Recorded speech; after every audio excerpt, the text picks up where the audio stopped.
इस guys last class में हमने देखा था कि हमारा टोटल इनकम कैसे आता है, ग्रॉस टोटल इनकम कैसे आता है। 5 हेड को हम टोटल कर देते हैं, 5 हेड की इनकम को टोटल कर देते हैं तो क्या निकलता है? Gross total income. और 5 हेड की टोटल को टोटल करते हैं इनकम को, ग्रॉस टोटल इनकम, और उसमें से क्या लेस करते हैं? डिडक्शन। तो क्या आता है? Total income. क्या आता है? Total income. ये हमने देख लिया था। टोटल इनकम को हम क्या करते हैं? राउंड ऑफ करते हैं। टोटल इनकम को हम क्या करते हैं? राउंड ऑफ करते हैं। तो टोटल इनकम को राउंड ऑफ करते हैं तो हमारे पास में क्या आ जाता है? यहाँ पे टोटल इनकम को राउंड ऑफ करेंगे तो हमारा वो आएगा टैक्सेबल इनकम। उसको क्या बोलेंगे? Taxable income. समझ में आया चीज? चलिए अब जरा यहां देखें, ग्रॉस टोटल इनकम और टोटल इनकम में फर्क क्या होता है? बताओ, सिंपल सा मतलब है, तुम खुद बताओ, ग्रॉस टोटल इनकम और टोटल इनकम फर्क क्या होगा? डिडक्शंस का होगा। ठीक है, ग्रॉस टोटल इनकम में से डिडक्शन लेस कर देंगे तो क्या जाएगा आपका? Total income. That's it.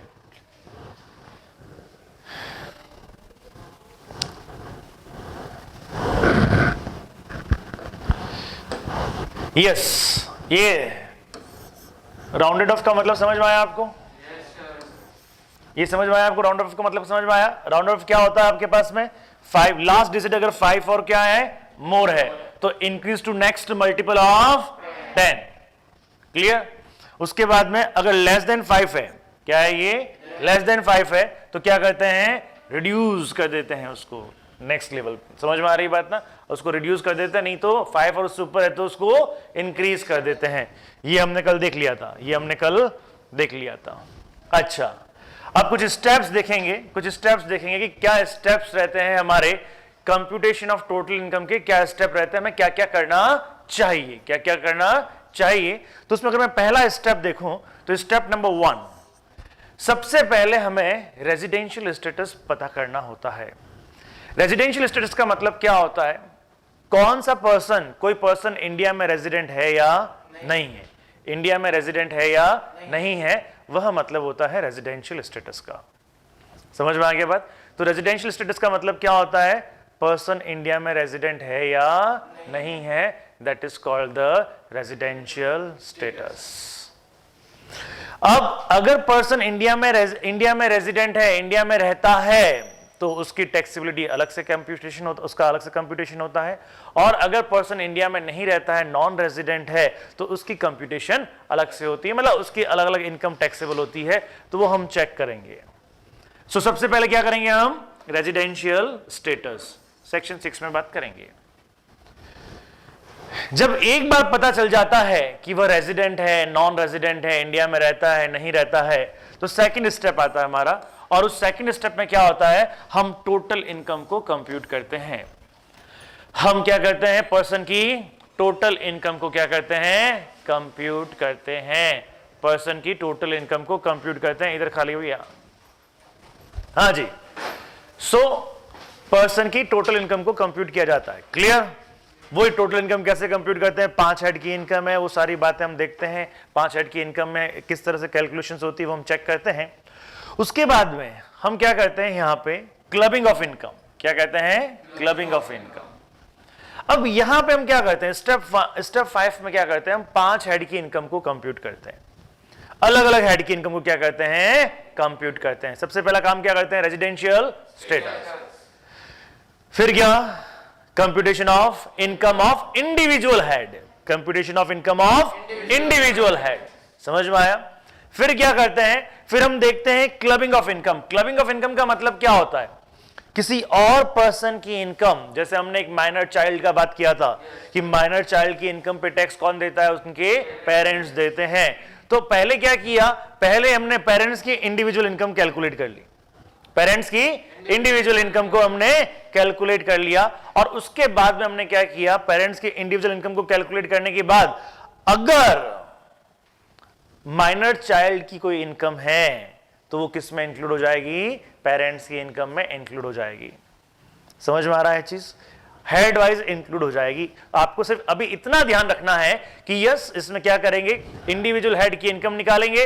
Head की इनकम निकाल के उसमें क्या वापस ऐड कर देंगे? किसी और पर्सन की इनकम पे अगर आपको टैक्स देना है तो आपकी इनकम में उस और पर्सन की इनकम को क्या कर दिया जाएगा? ऐड कर दिया जाएगा और एक टैक्स निकाला जाएगा। बात समझ में आती है?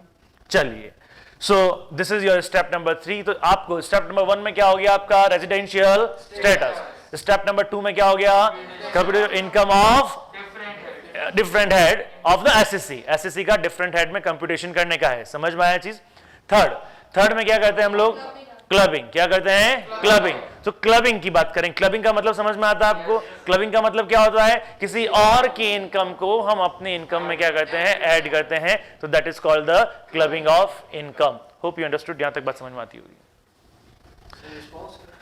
स्पाउस का मतलब होता है जीवन साथी, समझ में आया।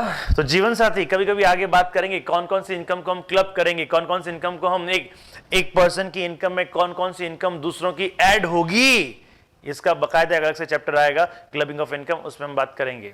अभी मैं आपको सिर्फ मीनिंग समझा रहा हूं। क्लियर। अच्छा साहब, उसके बाद में क्या हो गया आपके पास में स्टेप नंबर 4। स्टेप नंबर 4 में आता है सेट ऑफ और कैरी फॉरवर्ड। सेट ऑफ और कैरी फॉरवर्ड का मतलब क्या होता है कि मैंने आपको बताया था, अगर एक साल में आपका कोई लॉस हो जाता है, अगर एक साल में आपका कोई लॉस हो जाता है तो उसका बेनिफिट आपको उस साल तो टैक्स नहीं देना है, ओके, लेकिन उसका बेनिफिट आपको नेक्स्ट ईयर में भी मिलता है।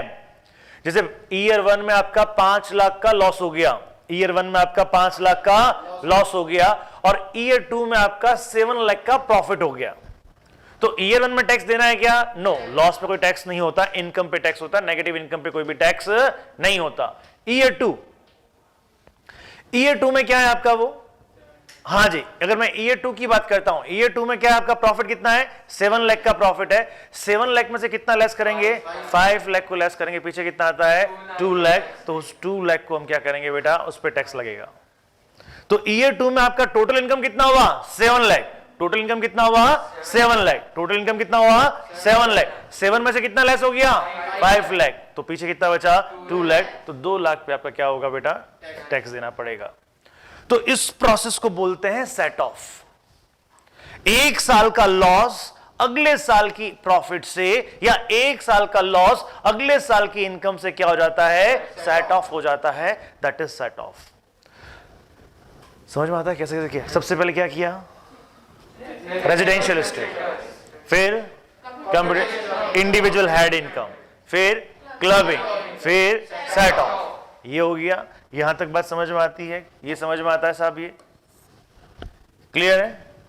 ये सब करने के बाद में ये सारे अभी इंडिविजुअल हेड में ही हो रहे हैं, देखिए समझिएगा, ये सारे की सारी चीजें क्या हो रही हैं अभी इंडिविजुअल हेड में ही हो रहा है। जैसे सपोज कीजिएगा किसी का हाउस रेंट की इनकम है, हाउस रेंट की इनकम किस में आती है हाउस प्रॉपर्टी, किस में आती है हाउस प्रॉपर्टी, तो हाउस प्रॉपर्टी की इनकम हो जाएगी साहब, जो भी आपकी हाउस प्रॉपर्टी की इनकम है।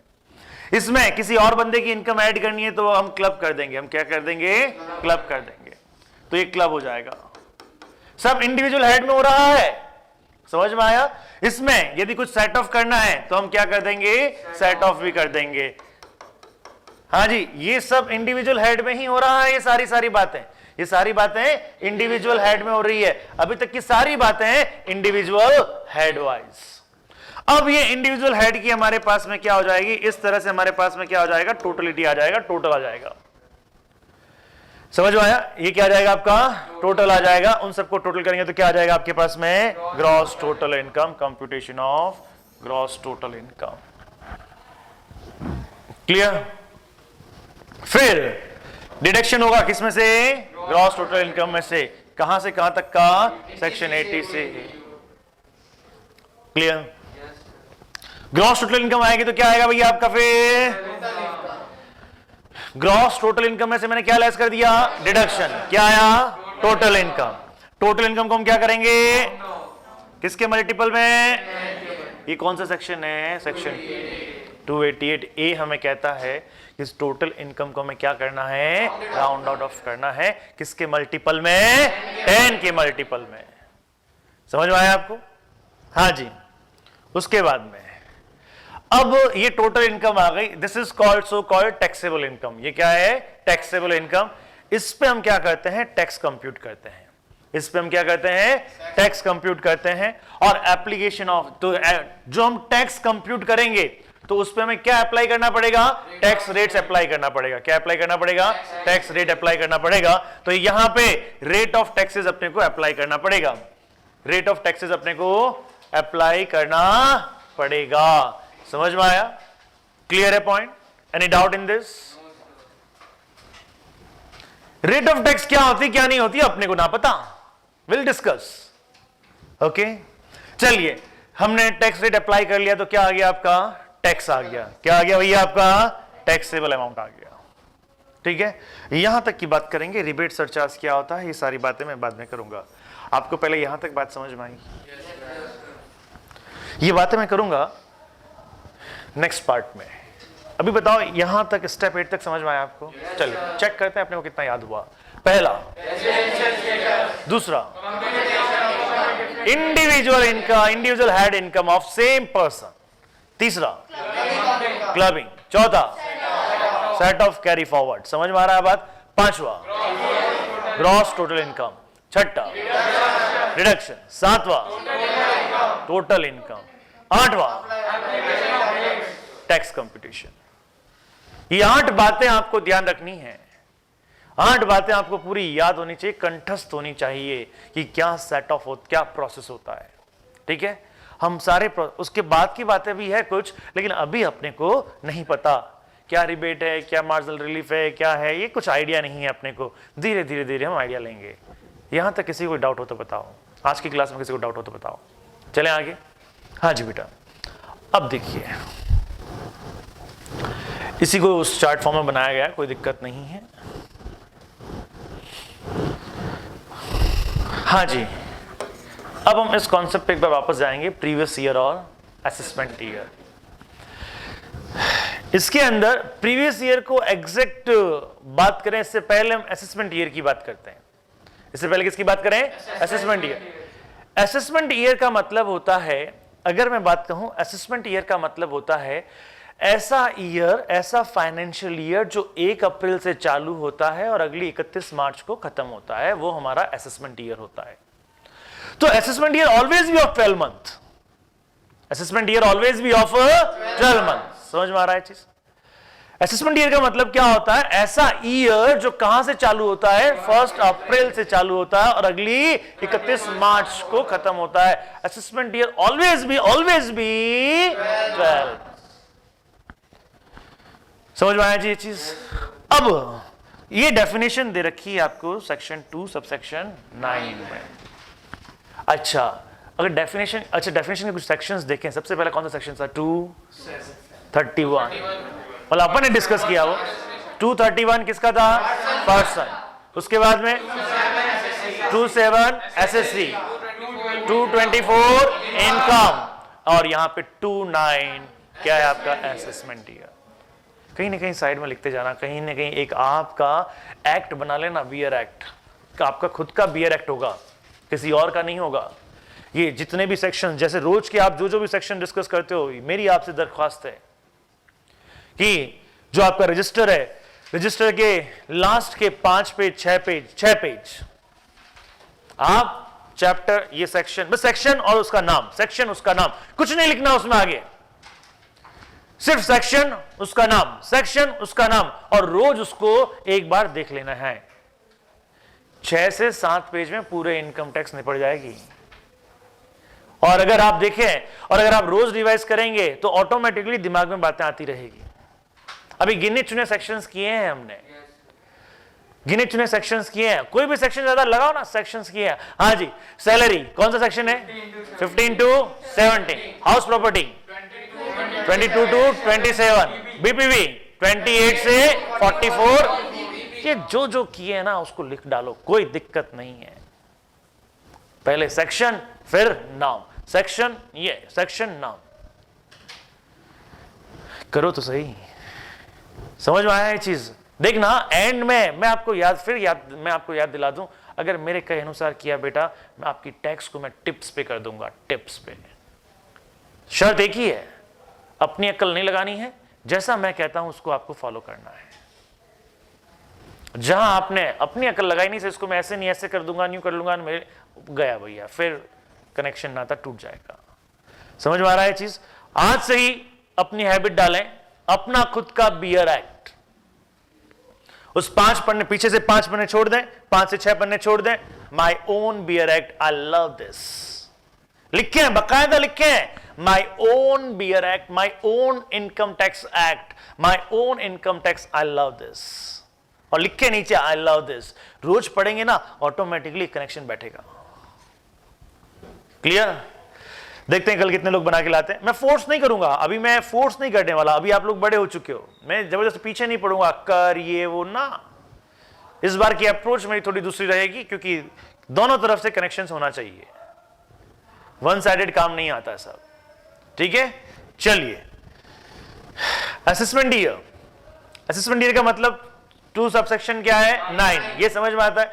Assessment year period of the 12 month starting from 1 April ending on. Clear बेटा, समझ में आया चीज? तो 12 मंथ का होगा, ये कितने का होगा, 12 मंथ का होगा। कमेंसिंग कब होगा इसका, 1st day of April every year. तो खत्म कब होगा भैया, ठीक है। प्रीवियस ईयर सेक्शन 3 में बोला गया है, प्रीवियस ईयर सेक्शन 3 में। अब कमबख्त ये 2 सबसेक्शन 3 नहीं है, ये सेक्शन 3 है। सेक्शन 3 में प्रीवियस ईयर बोला गया। अब सेक्शन 3 में प्रीवियस ईयर बोला, वो क्या बोलता है कि ये ऐसा साल जो असेसमेंट ईयर से पहले का है। इसने कहीं नहीं बोला कहां से शुरू हो रहा है, कहां से खत्म हो रहा है। इसने क्या बोला, ऐसा साल। प्रीवियस ईयर का मतलब क्या बेटा, बोलना, ऐसा साल जो असेसमेंट ईयर से पहले का है। समझ में आ रहा है? असेसमेंट ईयर का मतलब क्या हो गया, ऐसा साल जो कहां से शुरू होता है, 1 अप्रैल से लेके 31 मार्च तक। तो अगर मैं कहता हूं यार, मैं कहता हूं 1 अप्रैल, 1 अप्रैल, सपोज मैंने एक डेट लगाया 1 अप्रैल 2019 टू 31 मार्च 2021 या 2020। ये क्या है बेटा, ये असेसमेंट ईयर है। ये क्या है, असेसमेंट ईयर है। ठीक है, वो कहता है इससे पिछला साल, इससे पिछला साल, वो क्या होगा आपका, प्रीवियस ईयर। समझ आया, वो होगा आपका previous year. Now previous year can be of 12 month और फॉर लेस देन 12 मंथ। कैसे? सपोज कीजिए, इससे पहला वाला साल कौन सा होता है बेटा, 18-19, 18-19 होता है। एक बंदा है जिसने अपना बिजनेस स्टार्ट किया 1 जून से, 1 जून 2018 से उसने अपना क्या किया, बिजनेस स्टार्ट किया। उसका प्रीवियस ईयर कहां से शुरू होगा, समझ में आ रहा है? उसका प्रीवियस ईयर 1 जून से स्टार्ट होगा। तो उसका 1 जून से लेके 31 मार्च 2019, 10 महीने का उसका असेसमेंट ईयर, सॉरी 10 महीने का उसका प्रीवियस ईयर रहेगा। असेसमेंट ईयर कितना रहेगा, वो ही 12। एक बंदे ने 1 मार्च 2019 को बिजनेस स्टार्ट किया, 1 मार्च 2019 को बिजनेस स्टार्ट किया। बताओ, 1 महीने का प्रीवियस ईयर, 1 महीने का। एक बंदे ने 31 मार्च 2019 को बिजनेस स्टार्ट किया, 31 मार्च 2019 को बिजनेस स्टार्ट किया। बताओ उसके लिए क्या रहेगा प्रीवियस ईयर, 31 मार्च 2019 से 1 दिन का, 1 दिन का। 31 मार्च को सुबह शुरू हुआ, शाम को उसका प्रीवियस ईयर खत्म हो गया। 1 दिन का प्रीवियस ईयर। आप ये ना कहें कि इसको हम आगे ले जाएंगे, नहीं साहब। आपका असेसमेंट ईयर शुरू होता है 1 अप्रैल की रात को 12 बजे। 1 अप्रैल की रात को 12 बजे आपका असेसमेंट ईयर। मेरी बात समझ में आ रही है, नहीं आई समझ में? नहीं, अरे बोलना बेटा। हाँ जी, 31 मार्च की रात 12 बजे। सॉरी यार, यस 31, राइट सॉरी 31 मार्च की, कैसे आई बात समझ में? 1 अप्रैल की बात बोलूं तो क्या आ रही है? हाँ, 31 मार्च की रात को 12 बजे, 31, आई करेक्ट माई सेल्फ, 31 मार्च की रात को 12 बजे आपका असेसमेंट ईयर शुरू होता है। मैंने कहा 1 अप्रैल। 1 अप्रैल कब से शुरू होगा बेटा? हाँ, किसकी बात, कौन सी 12 बजे, किसकी 12 बजे? My mistake. हाँ जी, ये रमेश को देखा जाए बेटा। अरे यार, सरदार वाली बातें ना करें। हाँ जी, समझ में आया आपको?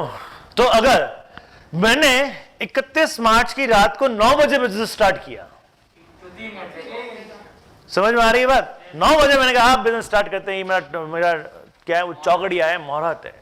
सो I started business at 9 PM on 31st March. 3 घंटे का मेरा प्रीवियस ईयर, लेकिन असेसमेंट ईयर 12. बात समझ में आता है? तो क्या प्रीवियस ईयर जरूरी है क्या 12 महीने का हो? नो. बड़ा होके ये भैया ये आपका MCQ बन सकता है, ध्यान रखना. समझ में आ रही बात कि प्रीवियस ईयर साहब 31 मार्च की रात को 12 बजे हमने शुरू किया काम, अब बताओ. कुछ नहीं सर. अगर मैंने एग्जैक्टली 31 मार्च की रात को 12 बजे किया तो 12 से पहले होगा या मतलब 1 सेकंड 2 सेकंड का डिफरेंस हो सकता है. सपोज 31 मार्च की रात को 11:30 पे शुरू किया, आधे घंटे का, 10 मिनट का, 5 मिनट का, 2 मिनट का. समझ में आ रही है बात? 1 मिनट का ले वाह. लेकिन असेसमेंट ईयर 12 मंथ का. क्लियर? हमारा कॉन्सेप्ट क्या है? टैक्सेबिलिटी का कॉन्सेप्ट क्या है? 1 साल की इनकम, हे बाबू 1 साल की इनकम नेक्स्ट ईयर में, 1 साल की इनकम नेक्स्ट ईयर में टैक्सेबल होती है. अब याद करने वाली बातें अभी आएगी. मेरा अगर मैं कहता हूं 1920 मेरा असेसमेंट ईयर है तो इसका प्रीवियस ईयर कौन सा हो गया? 18-19. ये अपना प्रीवियस ईयर हुआ. तो साहब जनरल बात क्या है कि 18-19 की जो इनकम है, 18-19 की जो इनकम है वो कब टैक्सेबल होगी? 19-20 में टैक्सेबल होगी. लेकिन इसके कुछ एक्सेप्शंस भी हैं. इसके कुछ एक्सेप्शन मैंने पहले भी बताया था. इसके कुछ एक्सेप्शंस भी हैं, वो आज हम डिस्कस करेंगे. पहला एक्सेप्शन देखिए, पहला exception shipping business by non resident. Shipping business by non resident. देखो जनरली हम बात कहें, जैसे आप टैक्स लेने वाले हो, मान लो आप टैक्स लेने वाले हो, आप टैक्स लेने वाले हो और जनरली 1 साल की इनकम पे आप क्या लेते हो?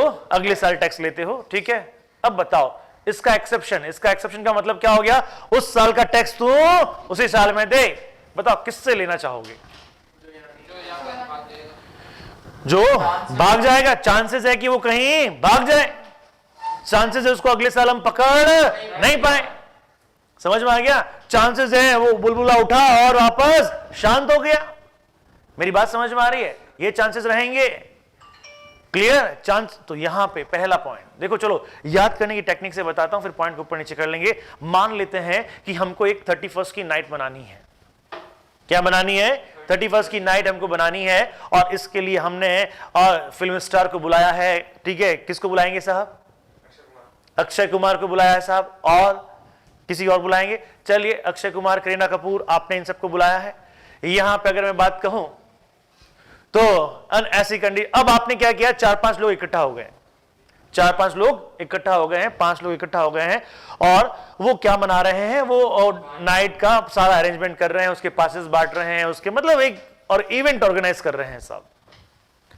31 दिसंबर 2019, 20 में तो सब बंद है. 2019 का उन्होंने एक इवेंट ऑर्गेनाइज किया. 4 लोग 4 दोस्त इकट्ठा हुए और उन्होंने कहा चलो यार एक इवेंट ऑर्गेनाइज करते हैं, यही ठाले बैठे हैं तो कुछ ना कुछ कमाई हो जाए. फॉर ए स्पेसिफिक पर्पस उन्होंने 4 दोस्त मिल गए. 4 दोस्त मिलकर एक काम कर रहे हैं. पहले बताओ ये पर्सन की डेफिनेशन में आता है नहीं आता है? आता है. पर्सन में कौन कौन था? वो सारी बातें थी. अच्छा बताओ, अब ये तुम बताओ फिर, ये 4 दोस्त जो मिलके काम कर रहे हैं कौन सी कैटेगरी में आएंगे? हाँ, वो 7-8 तरह की कैटेगरी थी ना, उसमें कौन सी कैटेगरी में आएंगे? जिससे पूछो वही. कंपनी. प्रभु जय हो.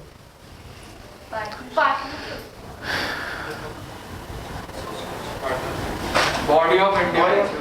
मैंने बोला आपसे. हाँ जी, ये लोग क्या होंगे? Body of individuals. याद है एक अपन ने एक फोटो देखी थी, सबके हाथ थे यहाँ पे. फर्म नहीं है ये, कोई फर्म कोई लॉन्ग पीरियड के लिए काम नहीं कर रही है. मतलब एक उन्होंने परमानेंट फर्म बिजनेस स्टार्ट नहीं किया है. ये सिर्फ एक टेम्परेरी इवेंट के लिए, बुलबुला उठा, इवेंट हो जाएगा, बुलबुला वापस शांत हो जाएगा. It's called body of individual. समझ में आया? हाँ जी, आया समझ में आया? अब यहां पे अगर इसमें सपोज करो कि एक कंपनी भी शामिल हो गई, कौन शामिल हो गई? एक कंपनी ने कहा चलो हम भी क्या करते हैं, इसमें आपके साथ में है, इस इवेंट में हम भी साथ में हैं, एसोसिएशन ऑफ पर्सन। समझ में आया? दोनों में डिफरेंस समझ में आया? क्लियर है? हाँ जी। तो अब क्या हुआ, अब 4 दोस्तों ने किया और डीजे अच्छा उनका मतलब प्रोग्राम सक्सेसफुल गया साहब। 10 लाख रुपए चारों ने कमा लिए, 10 लाख रुपए चारों ने कमा लिए। टैक्स वाला आया, टैक्स टैक्स टैक्स। उसने बोला कौन सा, कैसा, किसका? ये तो कौन सा ईयर है? ये तो करंट ईयर है, इसका असेसमेंट ईयर तो कब आएगा? नेक्स्ट ईयर आएगा। इसका असेसमेंट ईयर कब आएगा? नेक्स्ट ईयर आएगा। और इसका असेसमेंट ईयर नेक्स्ट ईयर आएगा तो हम टैक्स भी कब देगा? नेक्स्ट ईयर देगा। और नेक्स्ट ईयर जब आप, उन्होंने कहा ठीक है, वो चला गया, बोला बात तो सही है। नेक्स्ट ईयर नेक्स्ट ईयर भैया चारों के चारों गायब। वो टैक्स टैक्स टैक्स वाला ढूंढ ही रहा है, उसको चिगा के गायब। अब बताओ साहब किसकी लगी? तो किसकी लगाएगा अगली बार? पब्लिक। समझ में आया? ये बना।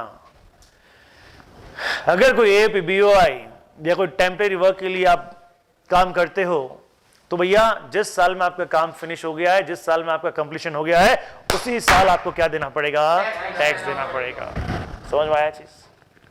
अच्छा, उसमें से क्या किया, एक बंदा, जैसे सपोज कर लेते 4 बंदे हैं साहब, 4 लोग हैं, और ये 4 लोग मान लेता हूं, चलिए ये पीछे वाले 4 लोग हैं, ठीक है? हाँ जी, ये, हाँ भैया 4 लोग मिल के क्या बना रहे हैं? AOP बनाया उन्होंने, और एक क्या कर रहे हैं? डिंचिक नाइट कर रहे हैं साहब, ठीक है? डिंचिक नाइट में 4 लोग मिलके सारा काम कर रहे हैं। उन्होंने डांसर को बुलाया, एक शकीरा। किसको बुलाया? कहां है शकीरा? कहां है? इंडिया में?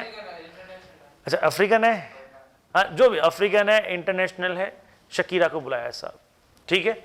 अब शकीरा आई, डिंचिक डिंचिक ठुमके लगाए। समझ में आ रहा है ये आपको? और उसने अपना बेस्ट परफॉर्मेंस दिया, तो हमारे निखिल बाबू का शकीरा पे दिल आ गया। अब निखिल ने उसको देखा, उसने भी इसको देखा, दोनों में इशारों ही इशारों में कुछ बातें हुई और बात आगे बढ़ी, ठीक है? डांस के बाद में, इवेंट के बाद में इसने कहा कि बातें हुई आपस में। अब क्या बात हुई मैं था नहीं उस समय, लेकिन इनकी आपस में कुछ न कुछ बातें हुई। अब दोनों ने साथ में जीने मरने की कसमें खा ली। समझ में आ रही है बात? उस शकीरा को बुलाया कहां से था पता है आपको? कहां से बुलाया था? आउट ऑफ इंडिया से, नॉन रेजिडेंट थी वो, और जहाज में बुलाया था। कहां पे? एरोप्लेन में नहीं, उसको बोला तुम जहाज में आना। समझ में आ रही बात? तो इसका सेकंड पॉइंट कि अगर नॉन रेजिडेंट है, और नॉन रेजिडेंट कोई पर्सन है, और वो क्या है? जहाज के बिजनेस में, shipping business of the non resident person, तो उसको भी टैक्स क्या देना पड़ेगा? सेम ईयर में ही देना पड़ेगा। बात समझ में आती है कि नहीं आती है? अब साथ जीने मरने, शकीरा ने बोला तुम मतलब वाह, what are you doing here in India, poor country, let's go together out of India, let's we enjoy, I will make your life a beautiful life and luxury life, please come with me. Yeah. What? Come with me, let's go, let's come together out of India for permanently leave the India. इससे का मामला set है। क्या कह रहा है ये? मामला सेट। Okay, I come. अरे what? Okay, but give me a promise. Give me a promise. You won't leave me. Give me a promise. You won't leave me. Oh, promise, वादा, वो सफा सब दिया। अब ये साथ नहीं टूटेगा। Okay. How can I prove?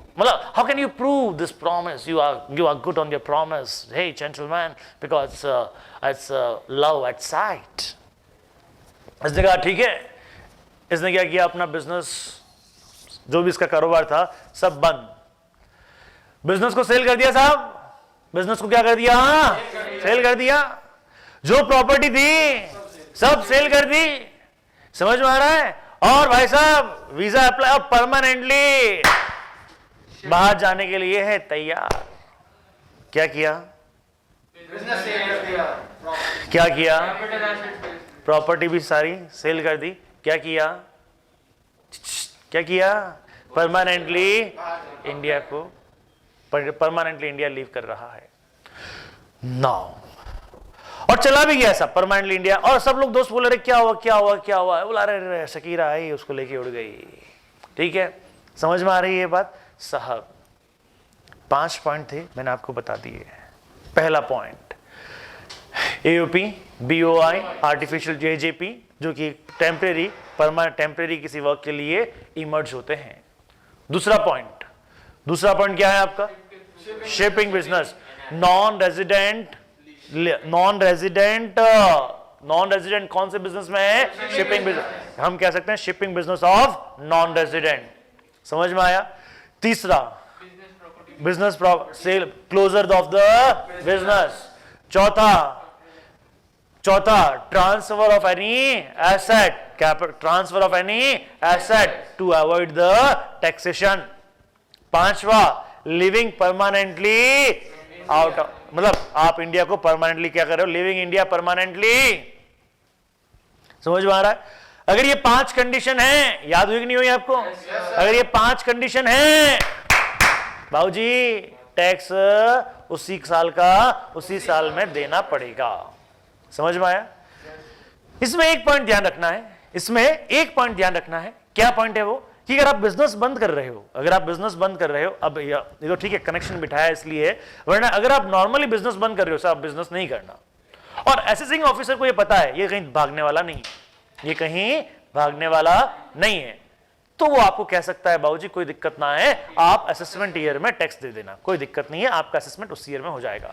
लेकिन बाकी के जो 4 पॉइंट, कुल 5 पॉइंट है, बाकी के 4 पॉइंट में उसी सेम ईयर में टैक्स लेना देना कंपलसरी है। समझ में आ रही बात? उसी सेम ईयर में टैक्स लेना देना कंपलसरी है। भैया 5 पॉइंट याद हुए कि नहीं हुए? पहला A P B Y A J P for a temporary work. दूसरा shipping business of non resident. तीसरा क्लोजर ऑफ बिजनेस। चौथा transfer of assets to avoid the tax. समझ में आ गया? पांचवा लिविंग इंडिया। अच्छा, इसमें किस पे रहम किया जा सकता है? क्लोजर ऑफ बिजनेस पे। ठीक है, समझ में आता है चीज?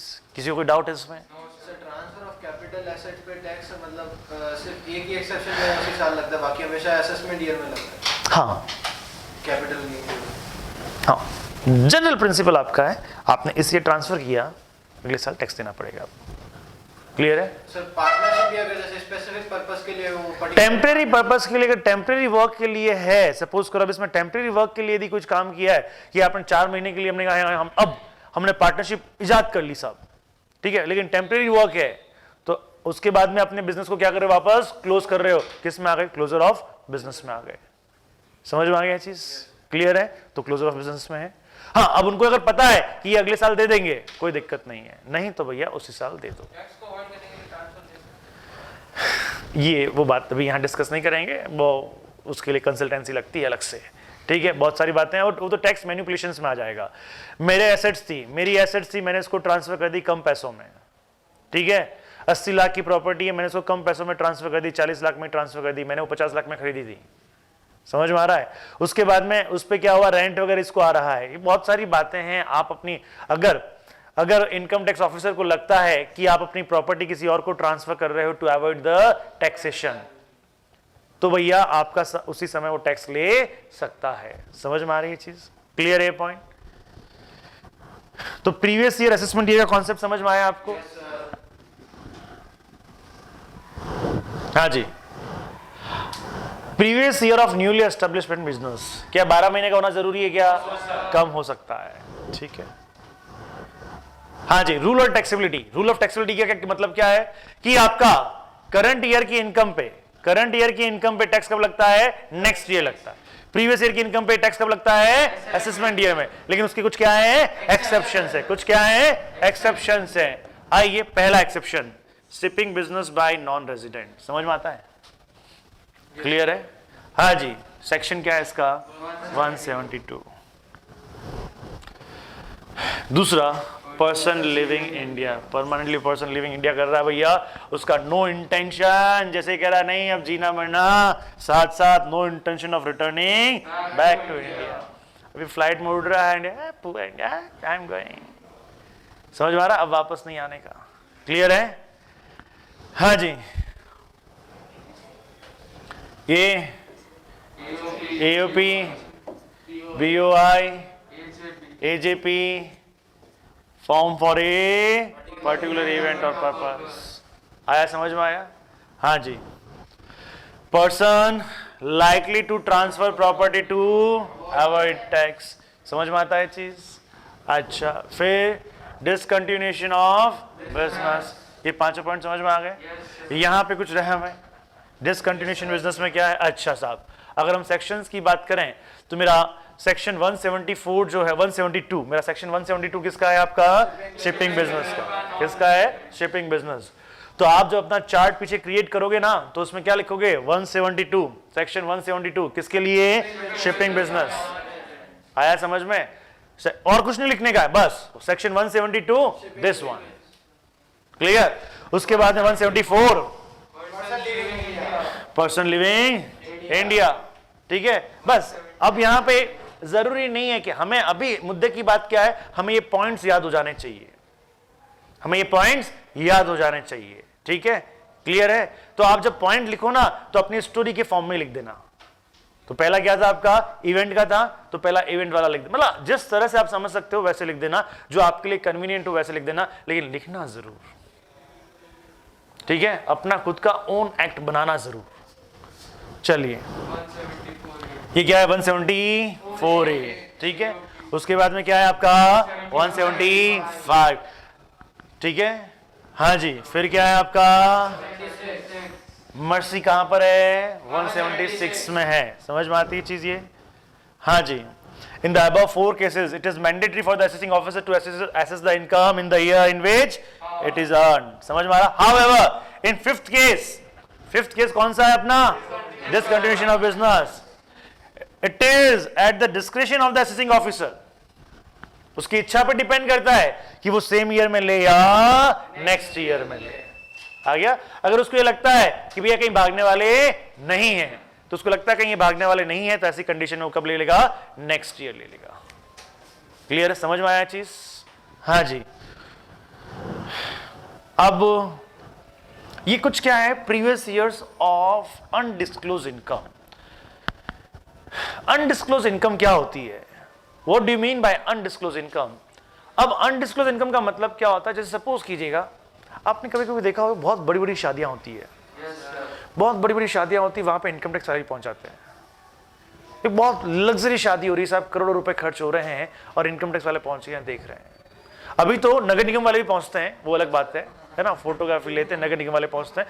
लेकिन मैं इसकी बात नहीं कर रहा, ये इसकी बात नहीं कर रहा, ये तो कुछ पैसों में सलट जाता होगा, लेकिन इसकी बात नहीं कर रहे। बड़े बड़े क्या है आपके लग्जरी शादियां हो रही है साहब, करोड़ों लगाया है सब आपने, कि आपका सपोज करें कि एंगेजमेंट एक जगह हो रही है, दूसरा फंक्शन कहीं और हो रहा है, चार्टर्ड प्लेन्स में आ रहे हैं जा रहे हैं, वहां पे इनकम टैक्स वालों की नजर आप पे है। शादी वादी हो गई, उसके बाद इनकम टैक्स वाला आपके यहाँ पे आए, बोला साहब बुक्स दिखाओ। उन्होंने कहा बुक्स?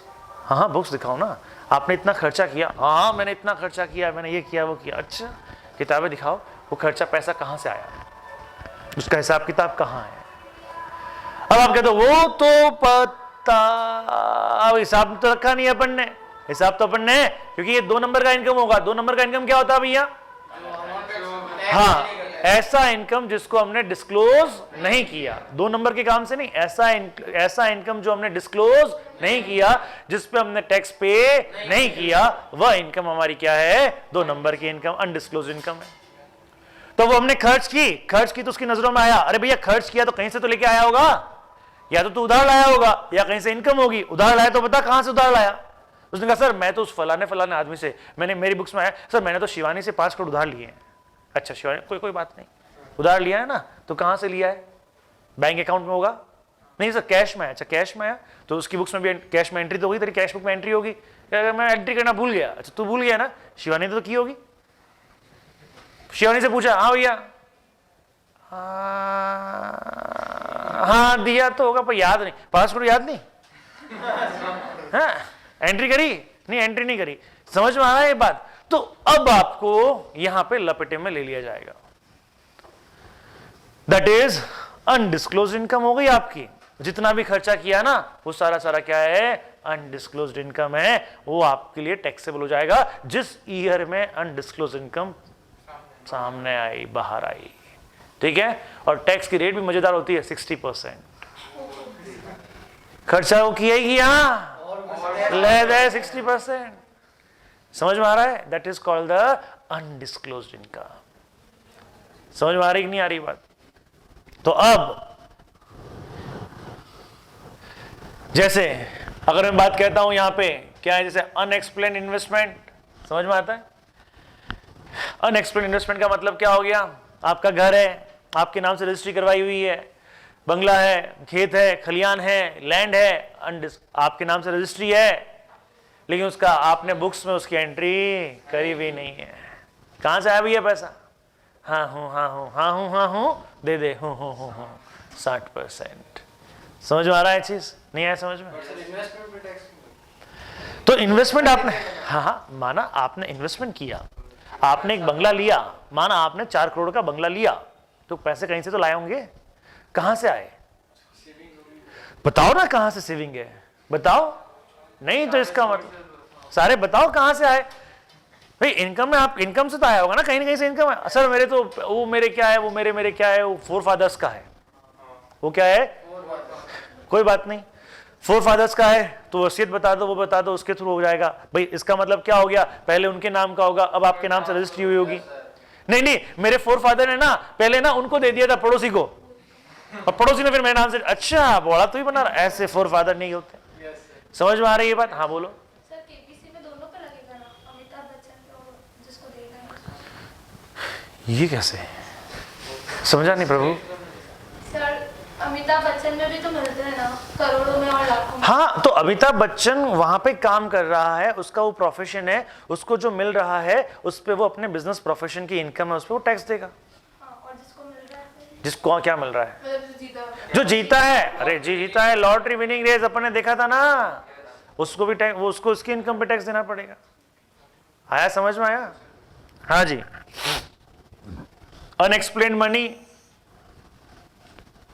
इनकम टैक्स वाला है गाजे बाजे के साथ, पूरी बारात लेके। समझ में आ रही है? बेड है, आप अच्छे से सो रहे हो, बेड पे गद्दे लगे हुए हैं, चेक किया उन्होंने, ठीक है, चादर हटाई, कुछ नहीं मिला, गद्दे थे, गद्दे हटाए, कुछ नहीं मिला, प्लाई थी, प्लाई हटाई, ओ 2-2 हजार की गड्डियां फुल। फिर तब तक नल से आवाज आई, बाथरूम से नल टपका, टप टप, वो गए, देखा टपक रहा, थोड़ा टाइल्स हटाई, उड़ बाप रे, वहां से हीरे जवाहरात पड़ोस के कमरे में गए, वहां पे भी रूम था, और वहां पे क्या हुआ साहब? सलवटें पड़ी थी बिस्तर पे, चद्दर हटाई, ओह ये क्या?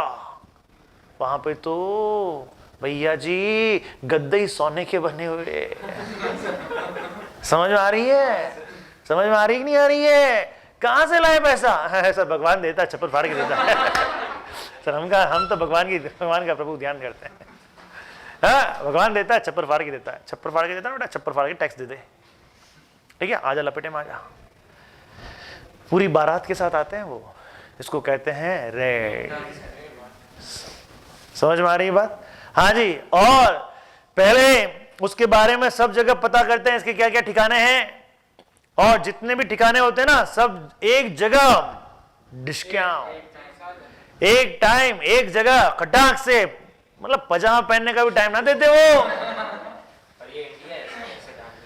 नहीं रेड में ऐसे ही होते हैं बेटा, रेड के अंदर तो ऐसे ही काम होता है, एक बार तो लपेटे में आते हो, फिर सेटलमेंट अलग होता है, ठीक है, लेकिन मैं जिस कंपनी में जब I was in working in the Gurgaon, उस कंपनी में मुझे पता है कटा, उस कंपनी में रेड हुई थी, उस जहां जहां ऑफिसेस थे सब एक साथ, और हमको जहां बैठे थे ना वहीं बैठा दिया, और जो फाइनेंस के थे ना उनको तो और लपेटे में लिया। भाई साहब 4 घंटे की पूछताछ हुई हमसे। I was as a finance manager over there, laptop ले लिया। मैंने कहा सारा लैपटॉप ले लिया, लैपटॉप में बहुत कुछ हो सकता है, अरे दिक्कत। खैर, लेकिन बहुत कड़ी पूछताछ होती है साहब। एनीवे, आओ। इन्वेस्टमेंट नॉट फुल्ली डिस्क्लोज, ये और ये एक ही बात है, अनएक्सप्लेन्ड या फुल्ली नॉट डिस्क्लोज। आपने 50 लाख इन्वेस्टमेंट किया, 10 लाख ही दिखाया, तो बाकी का 40 लाख कहां से आया? क्लियर है? अनएक्सप्लेन्ड अभी डिस्कस किया हमने। क्लियर? चलिए ये छोड़ो, कोई आजकल ये प्रचलित नहीं है इसका, लिव इट। समझ में आता है चीज? क्लियर है ये पॉइंट? भैया इसका कॉन्सेप्ट क्या है? जिस ईयर में तुम लपेटे में आए हो उस ईयर में क्या हो जाएगा? हाँ, टैक्सेबल हो जाएगा। अब ये ना होगा, इसका तो नेक्स्ट में असेसमेंट करेंगे। हाँ जी,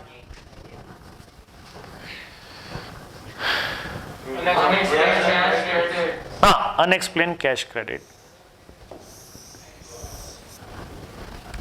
देखो, अनएक्सप्लेन कैश क्रेडिट का मतलब है आपकी बुक्स में आपने कैश बैलेंस दिखाया हुआ है कि मेरी बुक्स में कैश बैलेंस है, सपोज करो कि वही मेरे पास कैश इन हैंड है, कैश बैलेंस है सपोज करो 10 लाख रुपए। भाई कहाँ से आया 10 लाख रुपया? कैश इन हैंड 10 लाख दिखा दिया, कहाँ से आया? सर ये बेचा, वो बेचा, वो बेचा।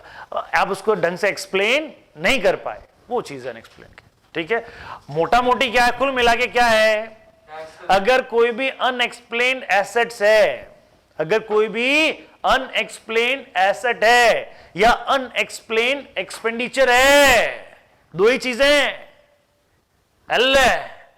या तो एसेट्स है या एक्सपेंसेस है। लायबिलिटीज की बात नहीं करते, अकाउंट्स में एल बात करते हैं। या तो एसेट्स है क्या है या एक्सपेंस है। अनएक्सप्लेन्ड कुछ है तो वो आपकी क्या मान ली जाएगी? इनकम मान ली जाएगी। समझ में आ रहा है कि नहीं आ रहा है? क्लियर? Hope you understood. तो जिस ईयर में, अब वहां पे प्रीवियस ईयर असेसमेंट ईयर का कॉन्सेप्ट नहीं चलेगा कि साहब अगले साल देंगे, अब अगले साल आइयो टैक्स लेने। तो समझ में आ रहा है? इनकम लौटा दो, इसके टैक्स अगले साल देंगे। क्या मजा अगर ये हो तो? हाँ है। चलो जाओ, मान, हाँ नोट कर लो, नोट कर लो। हाँ अरे टैक्स कम छोड़, वो बग जाएगा, अगले साल मिलेगा ही नहीं। समझ में आ गया? वो विदा हो गए हम। समझ में आ रही है बात? तो इस भैया इसलिए तुरंत टैक्स लगता है 60%, 30% की पेनल्टी ठुक जाती है, इंटरेस्ट और लगता है, साला हाथ में बचता है पीछे 4-5% झुनझुना। समझ ये चीज? हाँ जी, क्लियर है? और ज्यादा स्मार्टगिरी करते हो तो उस पर 100% से ज्यादा भी ठोक सकते हैं वो। समझ में आ रही? इसलिए टैक्स बराबर देते रहना। क्लियर? हाँ जी, चलिए अब बात करेंगे हम किसकी? टैक्स रेट की। पहले बताओ ये समझ में आया? Yes sir. ये भैया किस रेट से टैक्स लगता है? रे बर्बाद हो गया इंसान। नहीं, ये सब अलग है। ये तो टैक्स है, पेनल्टी, इम्पोर्ट, फाइन, वो सब अलग है प्रभु। हाँ जी, समझ में आ रहा है? हाँ ये अब हम यहाँ पे पढ़ते हैं टैक्स रेट। क्या बात करते हैं? Tax rate. Guys tax rate दो तरह की होती है। टैक्स रेट दो तरह की होती है, एक तो जनरल रेट और एक स्पेसिफिक रेट। एक तो जनरल रेट और एक स्पेसिफिक रेट। जनरल रेट आपकी रेगुलर इनकम पे लगती है, स्पेसिफिक रेट आपकी स्पेशल इनकम पे लगती है। स्पेशल इनकम और रेगुलर इनकम में क्या डिफरेंस है थोड़ा डिस्कस करते हैं। स्पेशल इनकम साहब, मैंने घर बेचा, घर बेचने से मेरे को कुछ कैपिटल गेन हो गया, क्या हर बार घर बेचता हूं क्या? तो रेगुलर इनकम है स्पेसिफिक? स्पेसिफिक। केबीसी में लॉटरी, केबीसी में सिलेक्शन हो गया, 7 करोड़ जीत गया, स्पेशल इनकम। यानी जो कैजुअल इनकम है, जो आपकी इर्रेगुलर इनकम है, उसको हम बोलते हैं स्पेशल इनकम। लॉटरी लग जाना, कोई गेन हो जाना। समझ में आ रहा है? और जो आपकी रेगुलर एक्टिविटी की इनकम है, रेगुलर सोर्स की इनकम है, उसको हम बोलते हैं रेगुलर इनकम। और रेगुलर इनकम पे टैक्स लगता है रेगुलर रेट से, और स्पेशल इनकम पे टैक्स लगता है स्पेशल रेट से। रेगुलर इनकम पे जो टैक्स रेट है वो कहां पे दे रखी है? फाइनेंस एक्ट में। वो कहां दे रखी है? फाइनेंस एक्ट में।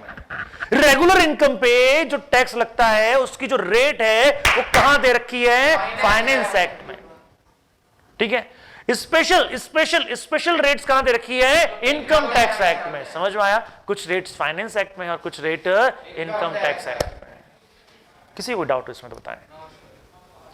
अब मैं बात करूं, छोटी सी बात करेंगे साहब। एसएससी एक ही तरह का होता है या अलग अलग तरह के हो सकते हैं? कौन कौन से?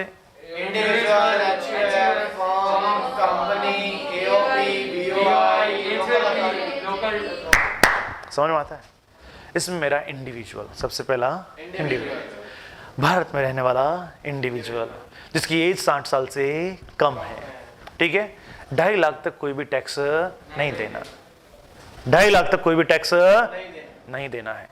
ठीक है, अच्छा, अब पहले 2.5 लाख तक कोई टैक्स नहीं देना है। ठीक है, फिर उसके बाद में अगले 2.5 लाख पे टैक्स देना है साहब, देना है। किस रेट से? 5% से। किस रेट से? 5%। तो मेरा मतलब अगर किसी की 5 लाख इनकम है तो पहले 2.5 लाख पे टैक्स देना है क्या? उसके अगले 2.5 लाख पे कितना परसेंट? 5%। किसी की 3 लाख इनकम है तो पहले 2.5 लाख पे देना है क्या? उसका अगले 2.5 लाख पे देना पड़ेगा ना? नहीं, 50। समझ में आ रहा है? नहीं आया समझ में? अरे भाई, पहले 2.5 लाख तक एग्जेम्प्ट है। पहले 2.5 लाख तक क्या है? एग्जेम्प्ट है। उसके बाद में अगर आपकी उससे इनकम ज्यादा है तो उसके अगले 2.5 लाख तक कितना परसेंट? 5%। समझ में आ रहा है? समझ में आया ये चीज? देखिए, ये 0 है आपकी इनकम। ठीक है, यहां से चले हम, यहां से चले तो अप टू यहां पे 2.5 लाख तक। ये तो क्या है? इस पे टैक्स, नो टैक्स। समझ में आता है? यहां तक तो कोई भी टैक्स नहीं है। फिर आगे चले तो नेक्स्ट 2.5 तक, नेक्स्ट 2.5 तक, यानी यहां से यहां तक कितना होता है रे? 5 लाख होता है। नेक्स्ट 2.5 तक अप टू कितना टैक्स देना है? Eight the rate of 5%। समझ में आ रहा है चीज? अब किसी की इनकम, हाँ, तो इस पे ये तो पूरा आपका क्या है? एग्जेम्प्ट हो गया। अब इस ब्रैकेट में जो आ रहा है उस पे कितना परसेंट देना है? 5%। मेरी इनकम 4 लाख है। मेरी इनकम कितनी है? 4 लाख है। तो 4 लाख है मेरी इनकम, यहां से चला मैं 4 लाख तक, तो यहां पे 2.5 लाख तक तो क्या है आपका? 0। 2.5 लाख तक तो 0। अब पीछे कितना बचा? 1.5 लाख। कितना बचा? 1.5 लाख। और उस पे क्या रेट से लगेगा? At the rate of 5%। आया समझ में? आया? कल मैं आपको कंप्यूटेशन ऑफ टैक्स करवाऊंगा। वन ऑफ द आज तक की, अब one of the second most important class tomorrow. So how to compute the tax for the different SSC, किस तरह से कल की क्लास के बाद में आप कॉन्फिडेंस के साथ में किसी को कह सकते हैं, तू तेरा इनकम बता, मैं टैक्स बताऊं। बता तेरी इनकम क्या है, मैं बताता हूं तेरा टैक्स क्या है। कल की क्लास बहुत ही शानदार क्लास होने वाली है साहब। वैसे हर क्लास शानदार है, आज भी याद हुआ होगा आपको सारी चीजें, हर क्लास बढ़िया है, लेकिन कल की क्लास में आपको प्रैक्टिकलिटी के साथ में बातें सीखने को मिलेगी। ठीक है, थैंक यू सो मच।